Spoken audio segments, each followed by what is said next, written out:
Okay, so today we are going to repeat this question first and then we'll go ahead. जब आपको plates का arrangement दिया है, so according to the question, the following arrangement consists of five identical metal plates. Identical मतलब area same होगा and separation between successive plates is D. आपको equivalent capacitance between P and Q find करने के लिए बोला है. So in such questions, you always have to first make a circuit. तो ये जो पहला प्लेट है, इसके जो नीचे what we have is, so I just draw plates again. It is not accepting. Good.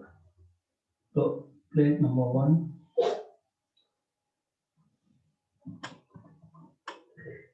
plate two, plate three,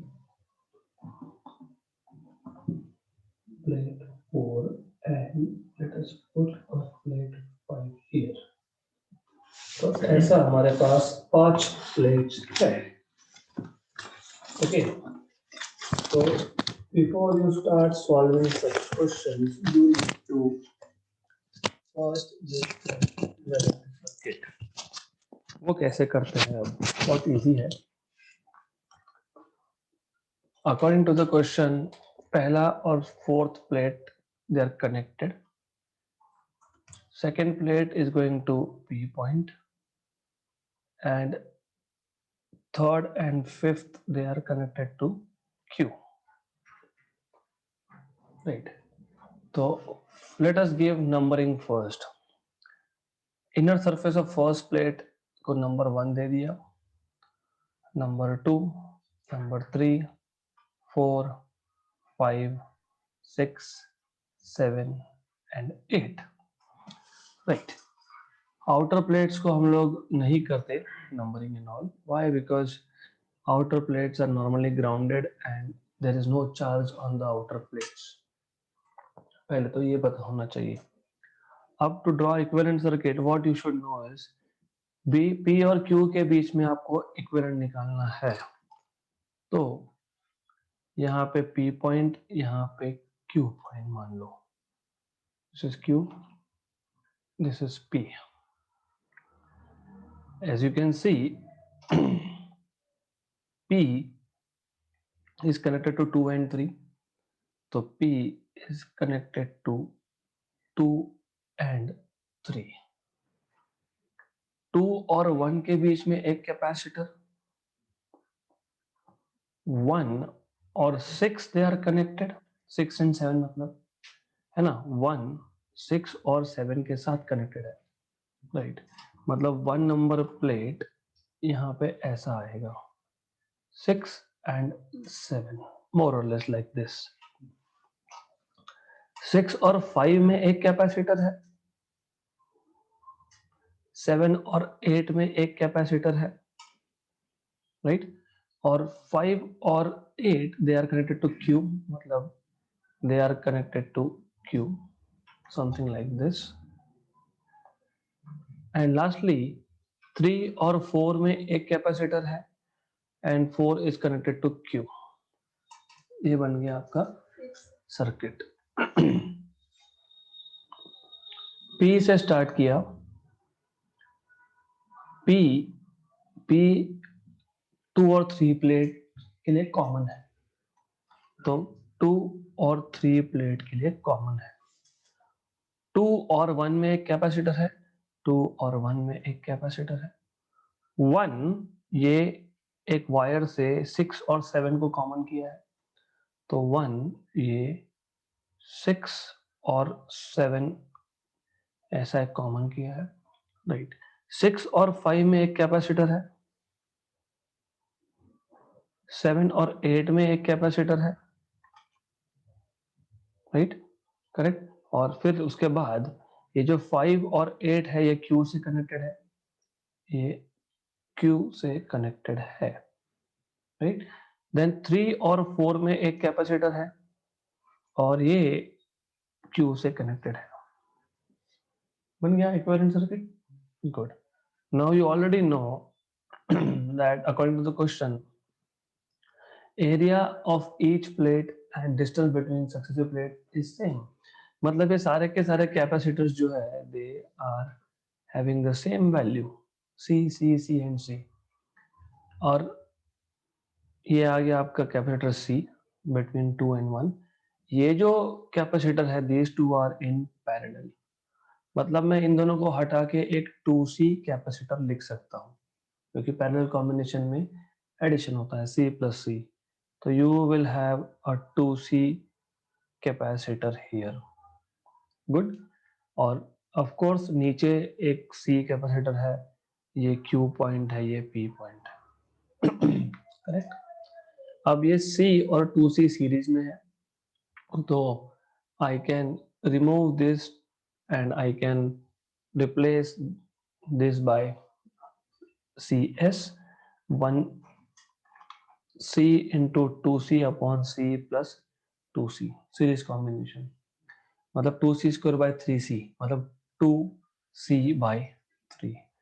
तो ultimately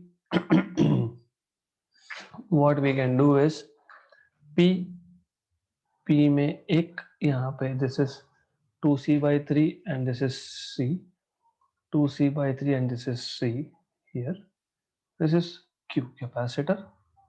अब 2C by 3 और C पैरेलल में है तो इसको ऐड करेंगे फाइनली, मतलब इन दोनों का एडिशन होगा 2C by 3 plus C, 2 by 3 plus 1 is 5 by 3, 5 by 3.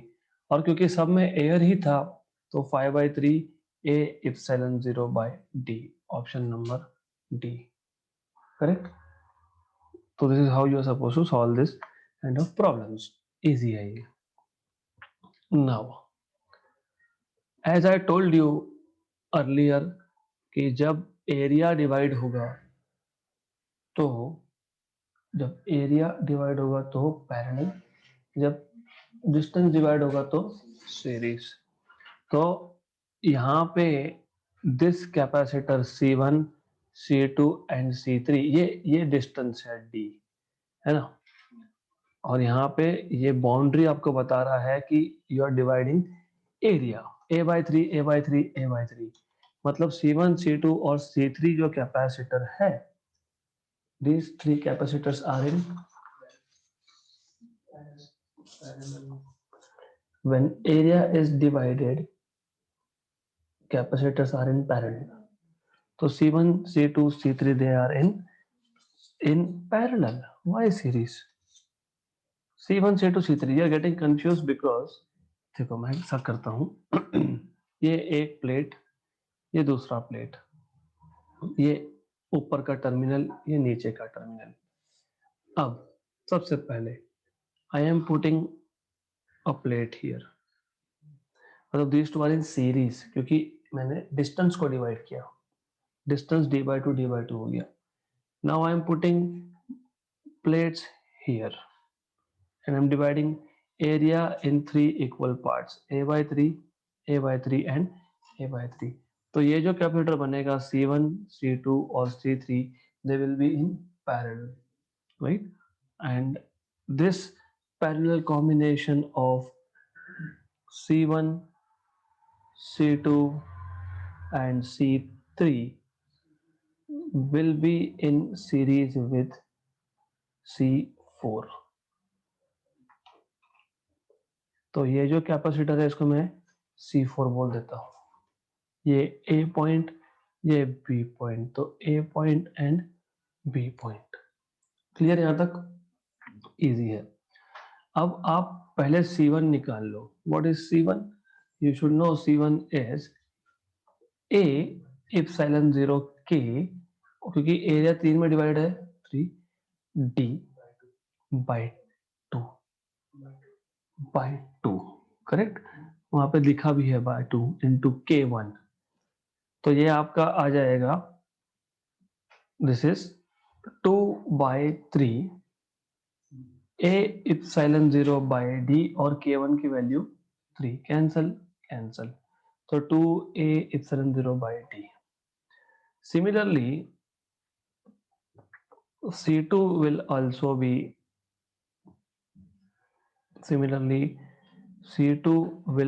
be 2/3 a epsilon 0 d और यहाँ पे आएगा K2 क्योंकि एरिया a/3 है, डिस्टेंस d बाई है ना, तो d/2 है, तो यहाँ पे दिस वैल्यू 6, K2 की value 6, 2/3 a epsilon 0 by d into 6 1 and 2 मतलब this will be simply 2 times of 2a epsilon 0 by d मतलब 4 times, लेकिन I want to write it in terms of C1, तो 2 times of C1 क्योंकि solve करने में easy होगा इसलिए, है ना, that's why.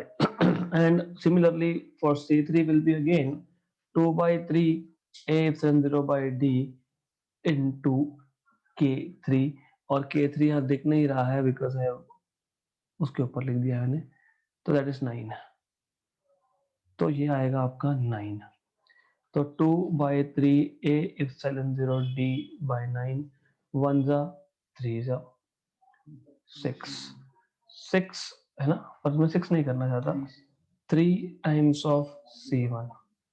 अब C1 C2 C3 they are in parallel, मतलब इसका इक्विवेलेंट आएगा C parallel addition C1 plus C2 plus C3, C1 2C1 3C1 6C1, C1 C2 is 2C1 मतलब 3, 3 में और 3 मतलब 6, राइट, तो C1 C2 and C3 are in parallel, therefore resultant is just addition and you get 6 times of C1, and C1 was of course 2a epsilon 0 by d, and C4 जो है आपको उसकी value find करते आनी चाहिए, easy है। C4 के लिए area of the plate a है लेकिन डिस्टेंस d/2 है और k की वैल्यू 2 है, तो C4 will be a epsilon 0 d/2 into k की वैल्यू 2, तो ये आपके पास आएगा 2a epsilon 0 by d again 2, मतलब ये भी आ गया आपका 2 टाइम्स ऑफ C1, C4 भी आ गया 2 times of C1, CS and C4 are in series, right, तो 1 upon C parallel and because this was C parallel मैंने इसको C सीरीज लिखा है CP, ठीक है, this is CP, sorry for the correction, तो ये 1 upon CS आ जाएगा finally, good 1 by CP plus 1 by C4, या डायरेक्टली भी लिखते हो चलता, CP C4 upon CP plus C4, CP कितना, CP है हमारे पास, अभी लिखा था ये 6C1 और C4 कितना है 2C1, 6 plus 2 is 8C1, है ना, तो 12 upon 8C1 क्योंकि C1 स्क्वायर एक कैंसिल हो गया, 3/2 है ना, तो 3/2, तो ये आपका आएगा 3/2 C1, C1 की वैल्यू है 2a epsilon 0 by d, cancel cancel, 3a epsilon 0 by d, we should get something like that, this option number A, correct, easy था, we just kept writing in terms of C1 and you can do it very quickly then next question, two metal spheres, one of radius r and the other of radius 2r both have same surface charge density sigma. If they are brought in contact and separated, then the new surface charge density on each of the sphere on each of the sphere are respectively. तो you need to know कि क्या होगा इस case में, सबसे पहले case 1, before contact. So when you have not brought this sphere in contact, you know surface charge density is charge per unit area, correct, ये पता है। तो चार्ज अपॉन 4πr² आएगा, ये भी पता है। क्यों? क्योंकि area of sphere is 4πr²। तो चार्ज कितना आएगा? 4πr² सिग्मा, ये भी पता होना चाहिए।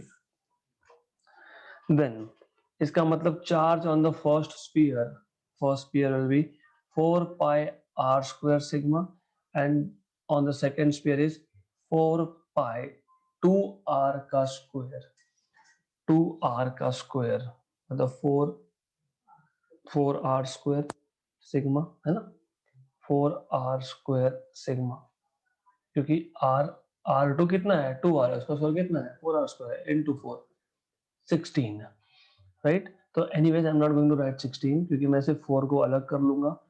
4πr² सिग्मा मतलब 4 टाइम्स ऑफ q1, तो q2 is 4 times of q1। ये हमको काम में आएगा आगे, इसलिए। Case 2, after contact.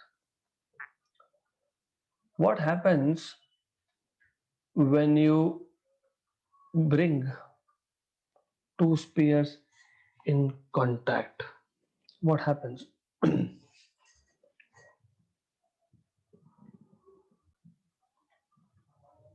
When two spheres are brought in contact,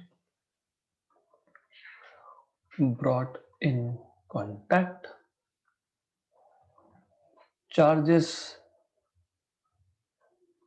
will be transferred until potential becomes equal. ये important है, मतलब you should know v1 dash equal to v2 dash, dash क्यों बोल रहा हूँ? क्योंकि ये आफ्टर कॉन्टैक्ट का केस है इसलिए, या फिर v1 v2 भी बोलोगे तो भी चलेगा, doesn't matter really. What is potential formula? You know, k q1 dash upon r1 dash, right? Correct है ना। क्या हमने यहाँ पे रेडियस चेंज किया स्फीयर का? नहीं, r1। क्यों? क्योंकि हम बेसिकली सरफेस चार्ज डेंसिटी की बात कर रहे हैं, इसलिए रेडियस तो चेंज नहीं किया हमने। k q2 dash upon r2 cancel. तो what you will have is q1 dash upon r equal to q2 dash upon 2r। यहाँ तक क्लियर? मतलब आपको मिलेगा यहाँ पे q2 dash equal to 2 times of q1 dash। Clear? Do you know there is something called as conservation of charges? एक ball पे 10 coulomb, दूसरे बॉल पे 6 कूलम, है ना। अभी टच कर दिया, वापस सेपरेट किया, 8 और 8, लेकिन फिर भी तो एडिशन 16 ही है, right. So according to law of conservation of charges, according to law of conservation of charges मतलब initial charge on both the sphere is equal to final charge on both the sphere। Clear यहाँ तक? पक्का? तो ये use कर सकते हो। Do you know what is q1 q2? हमने फाइंड किया था। Do you know what is q1 q2? अभी लिखा था ना मैंने, ये q1 is something and q2 is 4 times of q1, तो q1 plus 4 times of q1 equal to q1 dash plus 2 times of q1 dash, मतलब 5 times of q1 equal to 3 times of q1 dash, मतलब q1 dash is 5/3 times of q1। Good. Now do we know that surface charge density depends on charge? Area तो same रहेगा ना, but what we know is surface charge density is equal to q by a, but area कहाँ change हुआ sphere का, which means surface charge density is proportional to right. तो q dash by q will be equal to, अच्छा अभी basically ऐसा है कि पहले एक स्पीयर का देख लेते हैं। q1 डैश बाई मतलब sorry sigma 1 dash by sigma 1 is equal to directly proportional sigma, तो क्या आएगा फिर q1 डैश बाई q1 मतलब कितना 5/3, तो सिग्मा 1 डैश मतलब कितना 5/3 टाइम्स ऑफ सिग्मा। आपने सिग्मा पहले फाइंड किया कि नहीं यहाँ पे, वैसे वो सिग्मा के टर्म्स में पूछा है तो बस हो गया। तो 5/3 सिग्मा, तो न्यू इज 5/3 सिग्मा पहले का। दूसरे का भी कर सकते हो, चाहिए तो कर लो, क्या फर्क पड़ता है, राइट। तो if you want you can do for second also. आएगा क्या करने, मैं रिपीट कर रहा हूँ क्वेश्चन। क्वेश्चन बहुत सिंपल है, इतना ज्यादा लिखने की जरूरत नहीं थी, तो मैं आपको बता देता हूँ कि basically what we are doing. Just read the question once.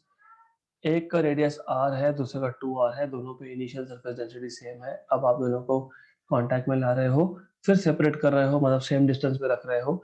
अभी न्यू सरफेस डेंसिटी कितना का ये पूछा है, correct. We know that charge is sigma into a, sigma is charge upon a, तो charge is sigma into a। तो this is equal to 4 pi r square sigma. यहाँ तक क्लियर है, राइट। तो पहले स्पीयर पे 4 पाई r स्क्वायर सिग्मा, दूसरे spear पे 4 पाई 4r स्क्वायर सिग्मा, करेक्ट, मतलब 4 टाइम्स ऑफ q1। यहां तक क्लियर। जब आप कांटेक्ट में लाओगे तो चार्ज ट्रांसफर होता रहेगा जब तक दोनों स्पीयर का पोटेंशियल सेम नहीं होता। जब तक चार्जेस इक्वल नहीं होते नहीं, जब तक पोटेंशियल सेम होता तब तक। वो कब होता है, वो स्पेशल केस है जब दोनों स्पीयर का रेडियस सेम हो, मतलब दोनों का पोटेंशियल सेम हो, दोनों पे चार्ज भी सेम जाएगा उस केस में, if they both have same radius. Good. यहाँ पे क्या लिखोगे फिर, k q1 dash upon r1, k q2 dash upon r2, cancel, तो आपको मिलेगा q1 dash upon r equal to q2 dash अपॉन 2r, cancel, q2 dash equal to 2 times of q1 dash. Total charge तो दोनों spear पे ही है, पहले एक पे 10 था, दूसरे पे 6 था, अभी दोनों पे 8 है। Just to tell you, number wise बता रहा हूँ। तो Q1 plus Q2 is equal to Q1 dash plus Q2 dash, और ये आपका 4 टाइम्स ऑफ Q1 है, और ये आपका 2 टाइम्स ऑफ Q1 डैश है, मतलब 5Q1 is equal to 3 times of Q1 dash, मतलब Q1 dash by Q is 5/3, right? But what we know is sigma is proportional to q, so sigma 1 dash upon sigma 1 is equal to q1 dash by q1, that is 5/3। इसका मतलब sigma 1 dash is 5/3 times of sigma 1, sigma 1 was sigma, तो ऐसा आपका option number B में है, right. Similarly आप Q2 के लिए भी कर सकते हो, वो तो ज्यादा इजी है इनफैक्ट। कैसे, 2 times of Q2 dash is Q1 dash, हमने लिखा ना Q2 dash is 2 times of Q1 dash, ठीक है। Q2 dash is 2 times of Q1 dash, हो गया यहाँ से सॉल्व, दिस इज डन। कैसे, sigma 2 dash upon sigma 1 dash is equal to Q2 dash upon Q1 dash, बराबर Q2 upon Q1 dash कितना है, 2 है ना, राइट। हाँ तो sigma 2 dash is 2 times of sigma 1 dash, and sigma 1 dash कितना है 5/3 सिग्मा 1, तो उसे सॉल्व करोगे तो मिल जाएगा वो, ठीक है। That you are suppose to do, जो भी आंसर आएगा it is your duty to solve it now, वो जो भी आएगा that you will do. Good, समझे ये question, good. A parallel plate capacitor is made of two dielectric blocks in series दिखाया ही है यहाँ पे। One of the blocks has thickness d1 and dielectric constant k1. The other has thickness d2 and dielectric constant k2 as shown in figure. This arrangement can be thought, it is not through, it is thought. This arrangement can be thought as a dielectric slab of thickness d. मतलब यहाँ पे दो अलग अलग dielectric slab है ये ना मानते हुए सिंगल स्लैब है जिसका थिकनेस d है, राइट। अगर ऐसा अज्यूम किया जिसका इफेक्टिव डायलेक्ट्रिक कांस्टेंट k है तो फिर k की वैल्यू क्या होगी, ऐसा पूछा है। So what you are suppose to do here is this कि फॉर श्योर इसको मैं C1 बोलता हूँ, इसको मैं C2 बोलता हूँ, they are in series without any doubt. तो इसका equivalent 1/CS will be 1/C1 plus 1/C2. You know C1 will be A epsilon 0 K1 by D1. C2 will be A epsilon 0 K2 by D2. You have to substitute these values here. तो 1/CS equal to ये आपका आ जाएगा D1 upon A epsilon 0 K1 plus d2 upon A epsilon 0 K2. 1 upon CS will be equal to d1 by K1 1 upon A epsilon 0 taken common plus d2 by K2. अब इसको मैं cross multiply कर लेता हूँ तो 1 upon CS equal to 1 upon A epsilon 0. If you see d1 K2 d1 K2 plus d2 K1 upon K1 plus K2 ये आ गया आपका 1 upon CS तो CS will be A epsilon 0 K1 plus K2 upon d1 K2 plus d2 K1 ये आ गया आपका series combination, है ना। और उन्होंने क्या बोला है कि हमको ऐसा अज्यूम करना है दैट ये जो मटेरियल है अलग अलग नहीं है, ये सिंगल मटेरियल है। अगर ये मटेरियल सिंगल होता इसका मतलब I am completely assuming that this is a single slab, ये सिंगल स्लैब है with thickness d, है ना। क्योंकि थिकनेस कितना बोला है आपको, ऊपर बोला है d बोला है कि नहीं, दोनों का मिला के d1 plus d2। ये सिंगल मटेरियल है with thickness d and dielectric constant k in second case, right. तो अगर थिकनेस d है और डायलेक्ट्रिक कांस्टेंट k है तो फिर what will be c, it will be a epsilon 0 k by d, है ना। बट हमने ऐसा अज्यूम किया, इसका मतलब CS और C इक्वल होने चाहिए। इसका मतलब A epsilon 0 K1 plus K2 upon D1 K2 plus D2 K1, this should be equal to A epsilon 0 K by D, cancel तो K is equal to D times of K1 plus K2 upon D1 K2 plus D2 K1, but D is D1 plus D2, तो D1 plus D2 K1 plus K2 upon D1 K2 plus D2 K1। अभी ऐसा कुछ है क्या, है क्या? हाँ हाँ तो मिस प्रिंट है, फिर K1 D2 कर दो इसको या तो फिर K2 D1 कर दो, दिस मिस प्रिंट।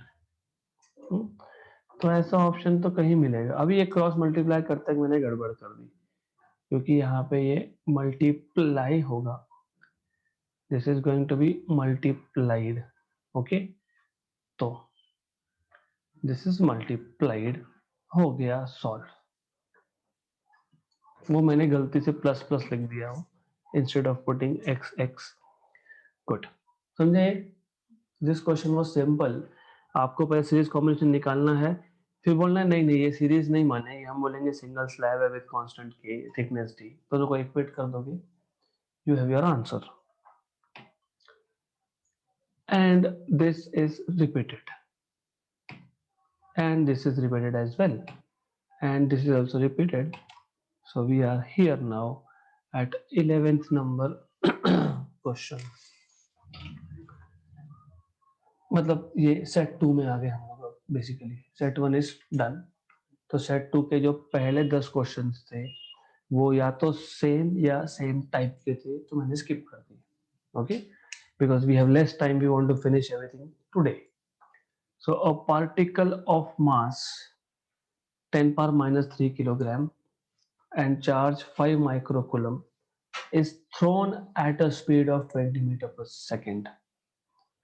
पार्टिकल के पास मास भी है, चार्ज भी है, it is thrown with a speed of initial speed of 20 meter per second against a uniform electric field of strength 2 into 10 power 5 Newton per coulomb. The distance traveled by the particle before coming to rest is. So there are two ways of solving it. First of all, there is one way which I just told you, that stopping distance s is u square by 2a. A is f by m, so this is equal to mu square by 2f. F is q into e. तो directly stopping distance आपको मिल गया m u q और e के form में। m 10 power minus 3 है, u 20 है, 20 का square 4 into 10 power plus 2 आएगा, 400 मतलब 2 इंटू क्यू, चार्ज आपके पास दिया हुआ है 5 माइक्रोकूलम का, और इलेक्ट्रिक फील्ड आपके पास दी हुई है 2 इंटू 10 पावर प्लस 5 की। तो ये यहीं पे सॉल्व हो गया। कैसे? वो ऐसे that if you look at numbers, you need to pay attention at numbers.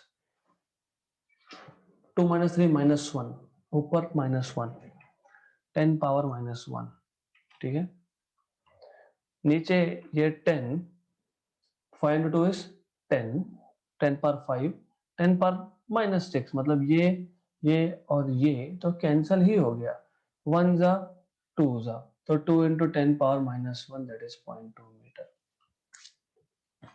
Oral question था, गुड।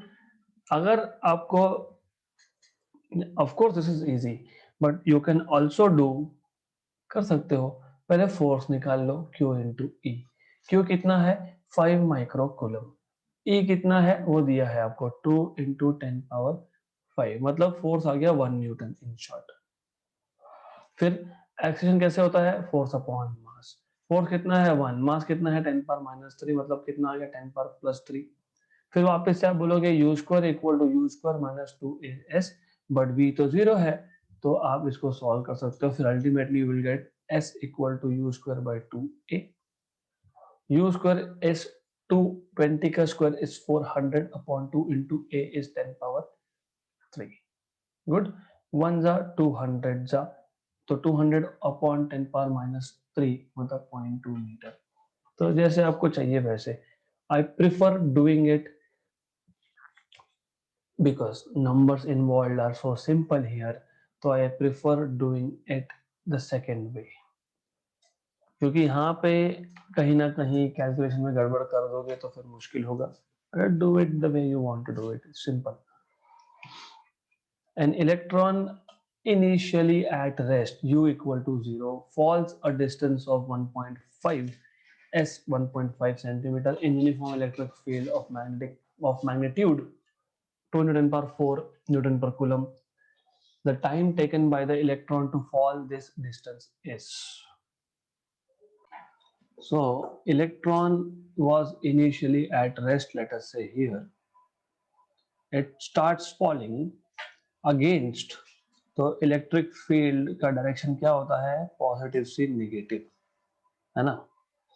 तो इलेक्ट्रिक फील्ड पॉजिटिव से नेगेटिव, तो ऐसा होना चाहिए। अगर उल्टा दिखा दिया in the direction of field, तो बराबर है कि अगेंस्ट बोला है ना? अगेंस्ट बोला है क्या? नहीं, An electron initially at rest falls a distance of 1.5 centimeter in the uniform electric field of magnitude. In the, अभी ऐसा हो सकता है कि आप सोचो, is it possible? मतलब ये it has nothing to do with our question, but I'm just telling you. ये इलेक्ट्रॉन तो हमेशा अट्रैक्ट होगा, फिर रुकेगा क्यों? अगेंस्ट रहेगा. तो ठीक है, you should be just knowing few basics. I mean, we don't care for what is happening here. तो हमको चाहिए कितना टाइम लगा फॉल होने में. Do you remember you have learned S equal to ut plus 1/2.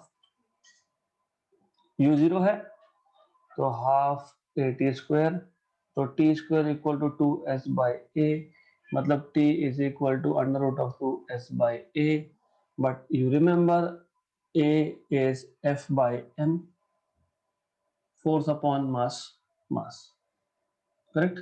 Good. Do you remember this is q into e? So yes, here you will need charge. Sorry for that. तो आपको यहाँ पे charge की जरूरत पड़ेगी. Good. Because force is q into e. 2 into distance कितना 1.5 centimetre है. Centimetre को मीटर में कन्वर्ट करना पड़ेगा. that is how much? 10 power minus 2. Good. Also mass of electron 9 into 10 raised to minus 31. Okay, तो ये आ गया आपका mass upon q into e. What is q? 1.6 into 10 power minus 19 into e कितना है 2 into 10 power how much? 4. हो गया solve. कैसे? 2 गया, ये भी गया, रफली तो कर ही सकते हैं ना. आंसर नंबर डी, खत्म. 9 का रूट 3. अभी ये 10 पावर माइनस 33 ऊपर है, नीचे माइनस 15 है, ऊपर गया प्लस 15 होगा. माइनस 33 प्लस 15 10 पावर 18 माइनस 18, उसका root 10 power minus 9. Option number D. Acceleration को a is f by m. 9.8 कैसे ले सकते हो? It is not following against gravity, against electric field है ये. ग्रेविटी के अगेंस्ट थोड़ी फॉल हो रहा है. हाउ कैन यू टेक 9.8 और 10? You can not, because he is assuming that it is falling against or in the direction of gravity. ऐसा बोल सकते हैं, due to gravity ऐसा बोल, not against but due to gravity. Gravity नहीं है यहाँ पे, सब बोला नहीं है ग्रेविटी. अगर ग्रेविटी भी ऐड कर दिया तो फिर नेट एक्सेलेरेशन लिखना पड़ेगा. नेट मतलब अगर acceleration due to electric field और acceleration due to gravity same direction में हुआ तो दोनों का एडिशन, अगर अपोजिट हुआ तो दोनों का सब्ट्रैक्शन. फिर बड़ा कौन सा छोटा कौन सा वो देखना पड़ेगा. मतलब आपको in short a is equal to f by m, that is q e by m, ये कैलकुलेट करना पड़ेगा. so that will decide. okay, good. तो ऑप्शन नंबर डी आएगा इसका answer. This is joke.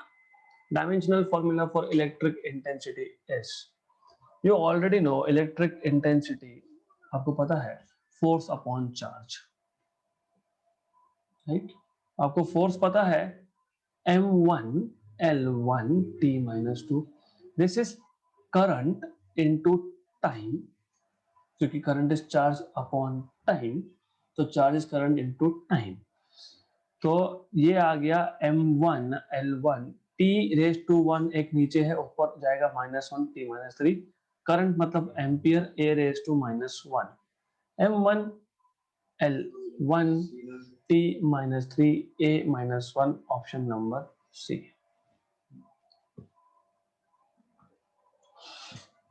Two point charges 1 micro and -1 micro, मतलब ये dipole है basically. okay, are separated by a distance of 100 angstrom. Angstrom है ना, angstrom is 10 पर minus 10, तो 10 पर minus 8 distance है, 100 into 10 पर minus 10 मतलब 10 पर minus 8 distance है. A point P is at a distance of 10 centimeter from the midpoint and on the perpendicular bisector of the line joining the two charges. Electric field at P is, देखो ऐसा है, you have one charge here, other here, इसके perpendicular bisector पे 10 centimetre ऊपर,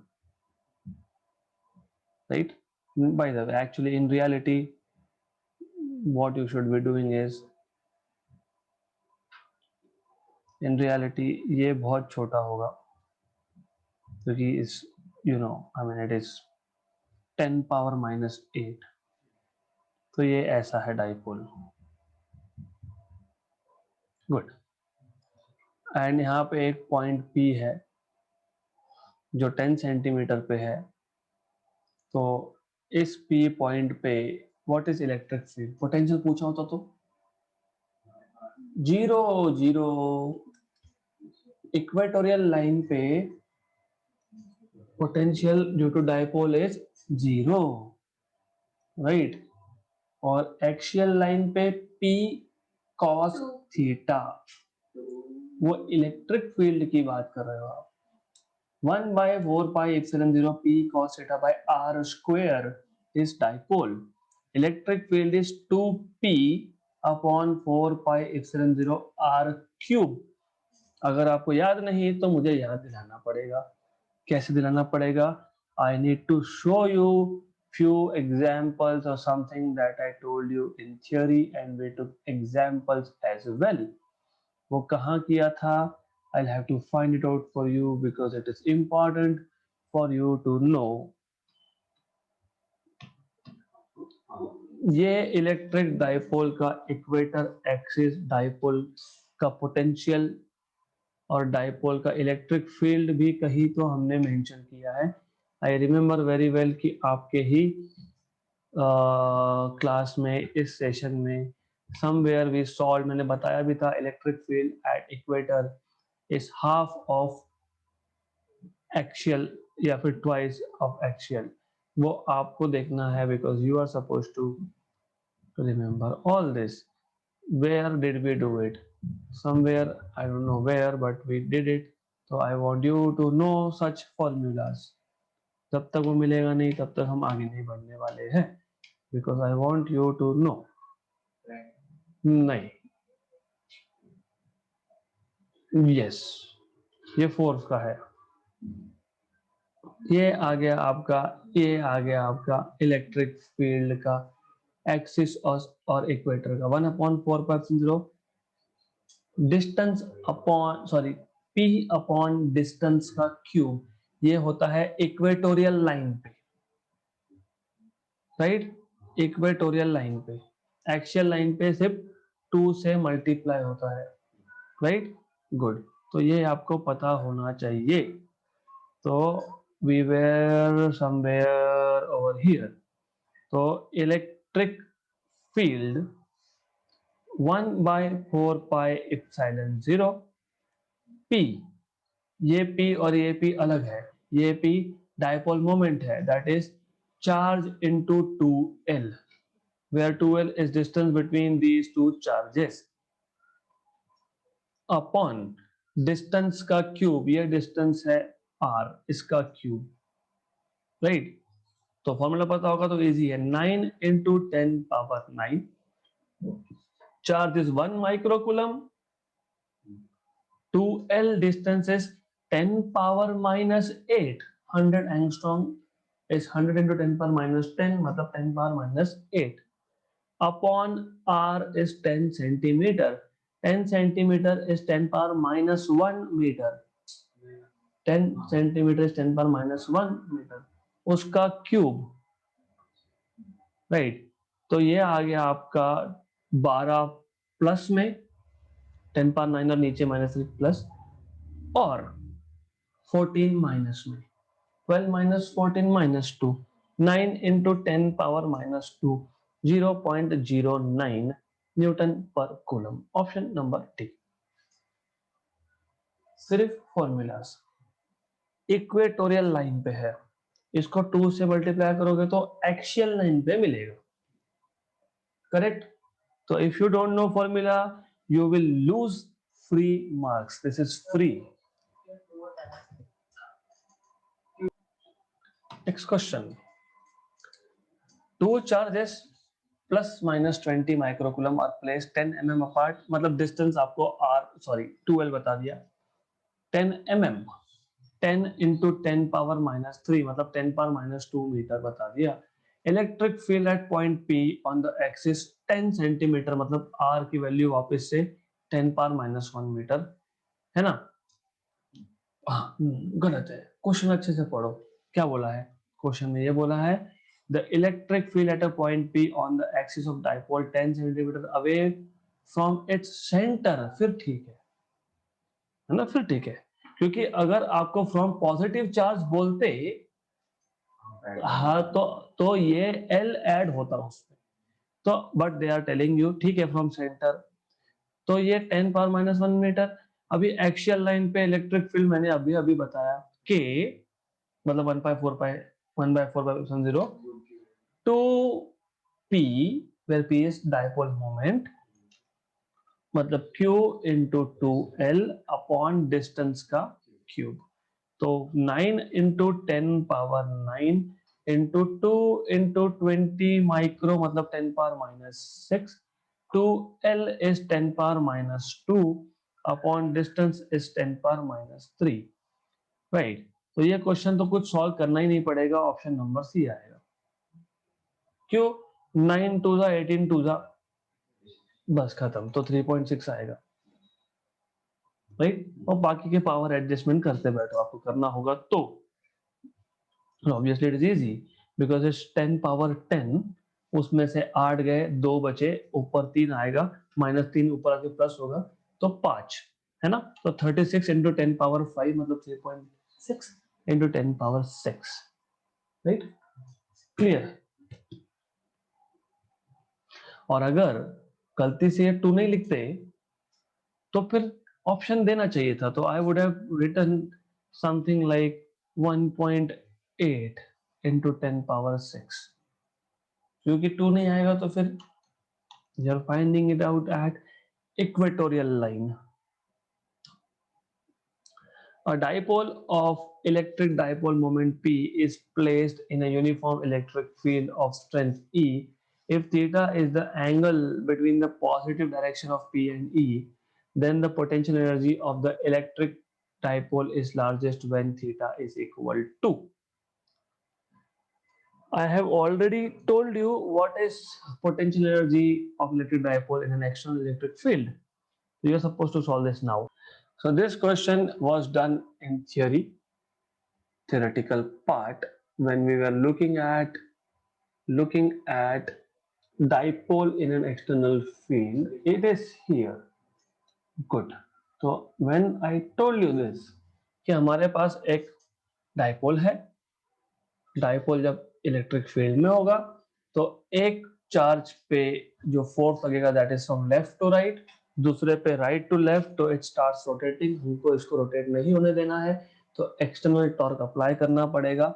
external torque some angle, initial angle theta 0 से rotate करेगा उसको theta तक, तो वर्क डन होगा, that work done is given by integration theta 0 to theta external torque d theta, that work done is stored in the form of potential energy U, right?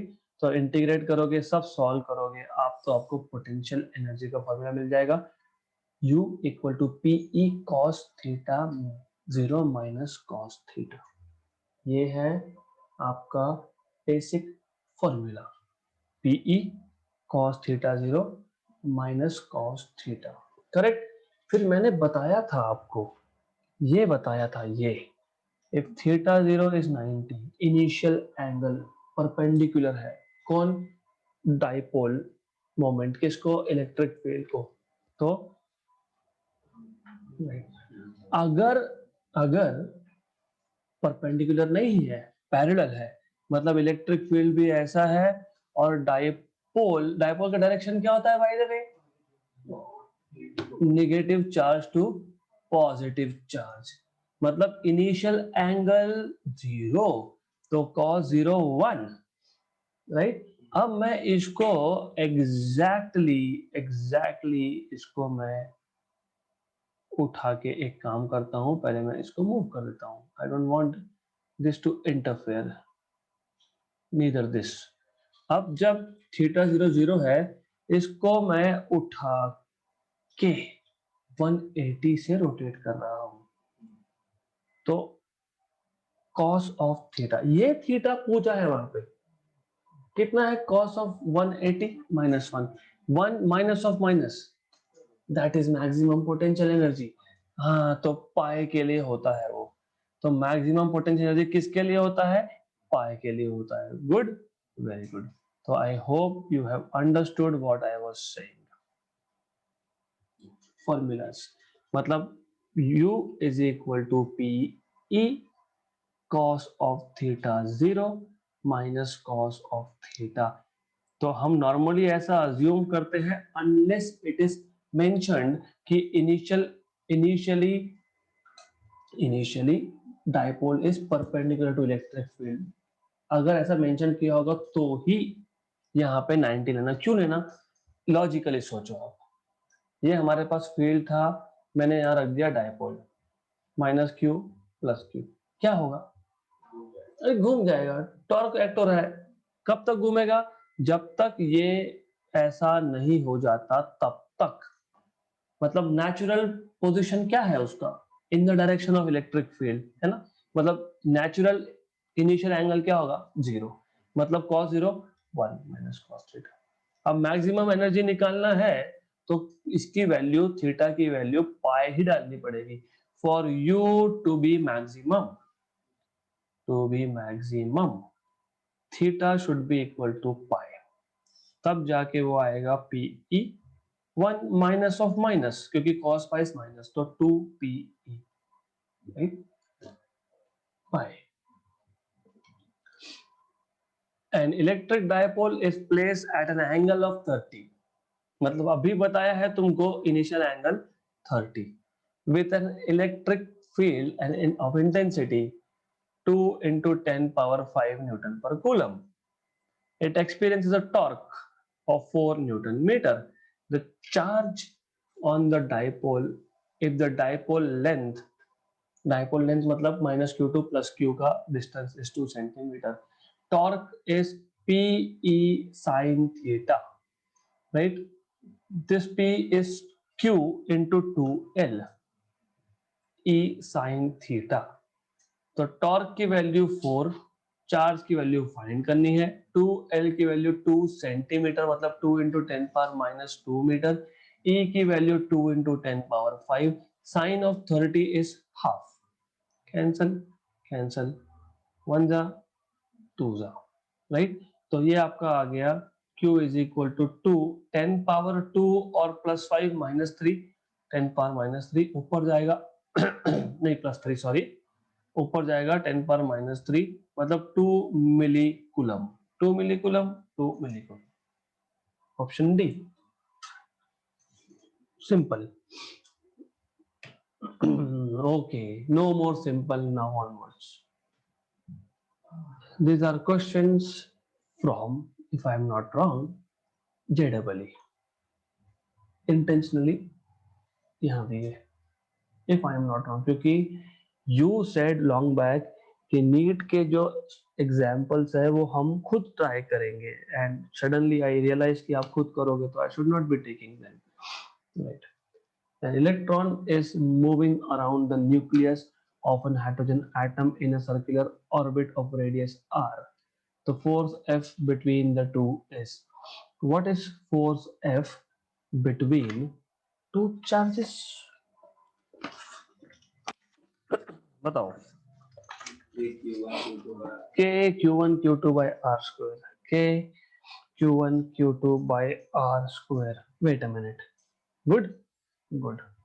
अब K electron minus ई nucleus plus ई, क्योंकि hydrogen में एक proton एक electron होता है, right. Deuterium बोला होता तो ये 2 से मल्टीप्लाई करते। हाँ कैसे हाँ बोल रहे हो तो वही तो बोल रहा हूँ ना, हाँ कैसे बोल रहे हो, 2 से ग्रेविटेशनल फोर्स होगा तो 2 times of mass of neutron या फिर proton, because mass of proton and neutron are रफली equal, upon distance square. Distance उन्होंने कुछ बोला नहीं, आर ही बोला है, आर ही रख देंगे उसको, आर स्क्वायर, करेक्ट। प्रॉब्लम यहाँ पे है कि ये वेक्टर फॉर्म में दिया है, कभी भी न्यूक्लियस से और electron, what is the direction of force, attractive, attractive. तो should I be taking R cap, यहाँ पे आर कैप लिखना चाहिए, क्या लिखना चाहिए, आर कैप पे minus R cap, minus R cap.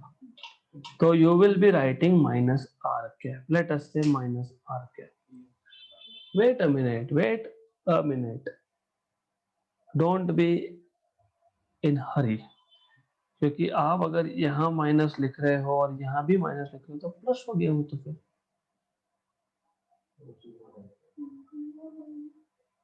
Plus हो गया ना। What is the direction of force? What is the direction of force? From negative to positive. You should never write sign here. क्यों? Proton उसको attract करेगा तो electron भी proton को attract करेगा, तो यहाँ पे साइन नहीं लिखना। क्यों क्यों नहीं लिखना? अरे दो चार्जेस है, इक्वल एंड अपोजिट फोर्स होगा, तो यहाँ पे कभी भी ये साइन नहीं लिखना। इलेक्ट्रॉन के लिए माइनस लिख दिया ना, तो यहाँ नहीं लिखना। Good, right. तो ये कंफ्यूजन अगर रहेगा तो आंसर गलत आएगा। तो आर कैप।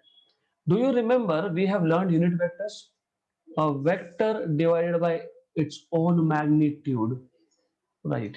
तो मैं r कैप की जगह पे सब्स्टिट्यूट कर सकता हूँ ये, तो f bar will be minus, क्योंकि e का माइनस बाहर आ गया, k e square upon r square, r cap is r bar upon r again, तो ये आ गया आपका f bar minus k e square by r cube r bar, option number C.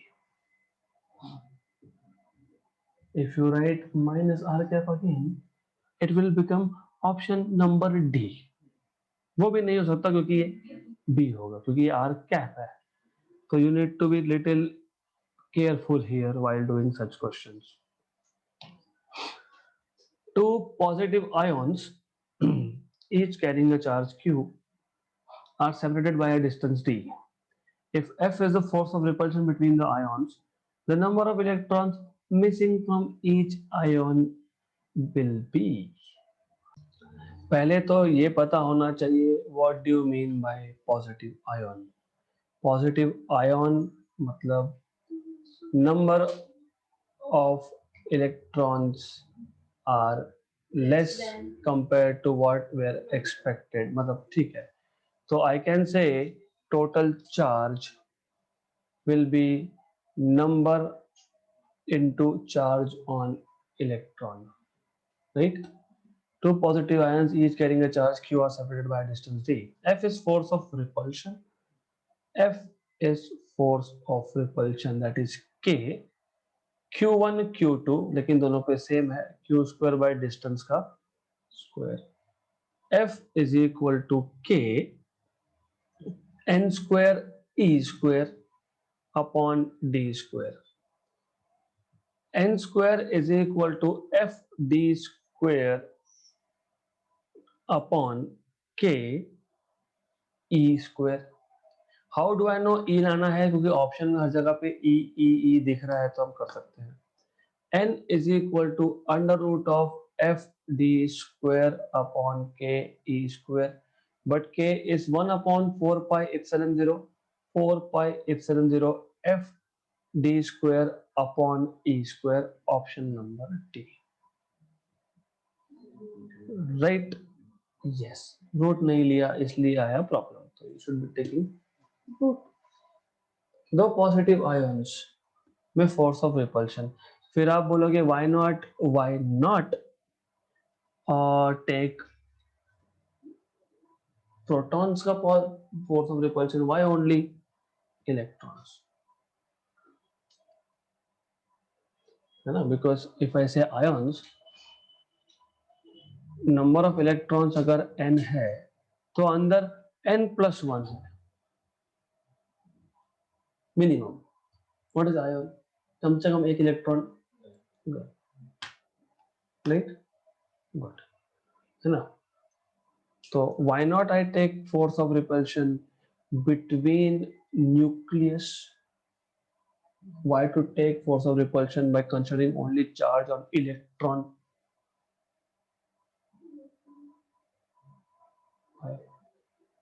it is the same thing by the way।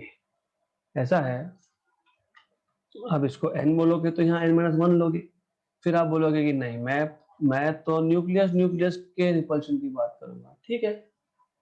अगर आप बोलोगे कि नहीं, I will be considering repulsion between electron clouds, क्योंकि न्यूक्लियस तो अंदर है ना, सराउंडेड बाय इलेक्ट्रॉन, तो पहले रिपल्शन कोई करेगा तो इलेक्ट्रॉन करेगा, वो भी ठीक है, सेम ही आएगा, it is the same, so you can say here E is charge on electron या charge on proton, सेम है। अगर आप E charge on electron बोल रहे हो तो n is number of electrons, right।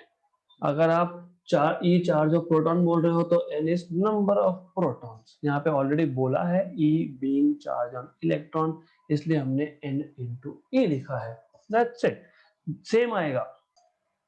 Bye the वे ये दोनों पॉजिटिव आयोन्स का ही रिपल्शन बोला है, तो they are telling you effective, लेकिन अगेन टू एन अप्रोक्सीमेशन मैं ऐसा बोल ही सकता हूं कि nucleus is covered with electron cloud, right, बोल ही सकते हैं हम लोग। तो रफली that is what we are doing, repulsion between two ions मतलब repulsion between electron clouds, that is roughly what you are saying is the same thing, right, good। well it is little higher level, जब आएगा तो मैं बताऊंगा आपको, वो शायद आपके सिलेबस में है नहीं, बट आई टेल यू कि वो कैसे करते हैं, सेपरेटली बोला होगा तो। so for the time being you just have to do this way, okay।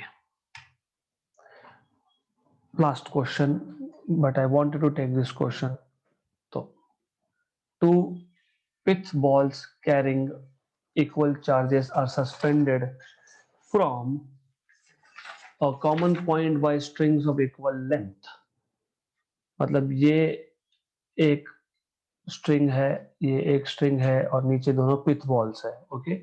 So there are two strings of same length, equal length, equilibrium separation between them is R because they have equal charges, they will repel मतलब they will push each other away and at one point they will be in equilibrium, right, तो ये R is equilibrium separation।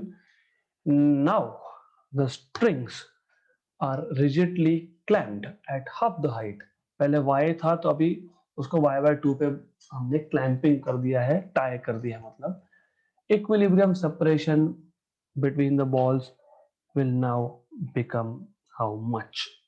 this is what they are asking you। तो सबसे पहले क्या करना, let us say this angle is theta, when they are in equilibrium let us see what are the forces acting। एक तो होगा T tension in the direction of clamping, tension का direction हमेशा along the point of extension होता है, जहां पे बांधा उस तरफ, गुड। तो इसके मैं दो कंपोनेंट कर सकता हूं, टेंशन फोर्स के दो कंपोनेंट, एक जाएगा यहाँ पे, this is T cos theta, why because if this is theta this is theta, यहाँ पे एक जाएगा T sin theta. what is the other force, other force is mg which is here, right, done, not done, charges है दोनों पे, तो ये जो चार्ज है ये रिपेल करेगा उसको with a force F, force of repulsion, वो F आएगा यहाँ पे, electrostatic force of repulsion, FE बोल देते हैं, इलेक्ट्रोस्टैटिक फोर्स। Correct, clear. तो how do you solve this question? पहले I want what is tan theta, opposite side upon adjacent side.